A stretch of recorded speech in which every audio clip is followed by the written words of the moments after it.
ब्रह्मांड जानना और भगवान को जानना ये सब छोड़ो। आप बोलो, आपके सामने पांच भौतिक 3.5 हाथ का शरीर है ये, कौन है आप इसमें? ढूंढ पाए अभी तक? अनुभव किया? अनुभव की बात बोलना। चलो मार्ग में, हमारा जो उत्तेजित होकर बोलने का मतलब है, चलो मार्ग में चलो, उस भगवान का साक्षात्कार कर करो, सब कुछ जान जाओगे। ये केवल बुद्धि का विषय नहीं, राम अतर्क बुद्धि मन बानी, मत हमारे या सुनो भवानी। जिन्होंने अपनी बुद्धि को परमात्मा तत्व में विलीन कर दिया, वो अनुभव करके कहते हैं, अथा अगाध अनंत महिमा वाले प्रभु, हे परमेश्वर, मेरी बुद्धि की सामर्थ्य नहीं कि मैं आपको पार पा जाऊं। नाम जप करो, भगवान का चिंतन करो, सच्चे आचरण वाले बनो, दूसरों को सुख पहुंचाओ और अपने स्वरूप बोध की तरफ, आप कौन है इसकी जानकारी कर लो, मुक्त हो जाओगे।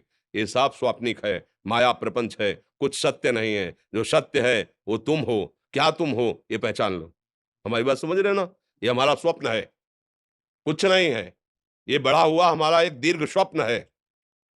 अनुभव कर पा रहे हो? करो, आगे बढ़ो अनुभव। उमा काहू में अनुभव अपना, सत हरि भजन जगत सब सपना। अगर तुमने, चूंकि ऐसे हाई लेवल का वहां तक पहुंचने के लिए जो सिद्धांत है उस पर चढ़ोगे, तब जान पाओगे। ना जन्म है, न मृत्यु है, न सृष्टि है, न उत्पत्ति है, न प्रलय है। एकमात्र सच्चिदानंद है, जिसका कभी भी नाश नहीं होता। वो अनुभव करो। जो अकाल है, जो महामहिम है, उसी का ये भ्रम हो गया हमको। इस भ्रम, माया भ्रम का नाश करने के लिए मनुष्य शरीर मिला है। निरंतर सच्चिदानंद चिंतन में रहकर, मन और इंद्रियों को जीत करके अपने स्वरूप में स्थित हो जाओ, अभी सब समझ में आ जाएगा। बकवास तो तर्क विवाद इतने ग्रंथ है कि वे ट्रक मंगवा दे, पूरा लदा हुआ ग्रंथ चला आएगा, पार पाएगा कोई? ठीक सिद्धांत से चलो, सब कुछ समझ में आ जाएगा। खूब नाम जप करो, संयम से रहो। अगर गृहस्थ में ब्याह हो गया है तो एक सीमा में अपने आप को बांध कर, इंद्रियों के विषयों को और धर्म से चलो, और दूसरों के सुख प्रदान करने की भावना रखो। निरंतर नाम जप करो, अभी सारा ज्ञान प्रकाशित हो जाएगा। वास्तविक तत्व का निर्णय वाणी से नहीं होता। अनुभव गम में भजे जय संता, वो हृदय में अनुभव होता है। अगर वाणी से उसको बोला जाए तो बहुत हल्का होता है, वो वहां तक वाणी पहुंच ही नहीं सकती। जैसे किसी को चंद्रमा या सूर्य का दर्शन कराना हो, बोले देखो ये पेड़ दिखाई दे रहा है, पेड़ के एक हाथ ऊपर देखो वो चंद्रमा दिखाई दे रहा है, तो पेड़ के एक हाथ ऊपर है, वो अनंत हाथ ऊपर है, पर हम देख पाते हैं क्योंकि हमारी दृष्टि उधर चली जाती है। ऐसे ही जितना भी वर्णन है वो के लिए सारा मात्र है, वहां तक नहीं है। पर जब हम उसी के बच्चे हैं और उसी में लगते हैं तो कृपा करके वो हमें अनुभव करा देता है। प्रभु के सिवा दूसरा कोई नहीं है।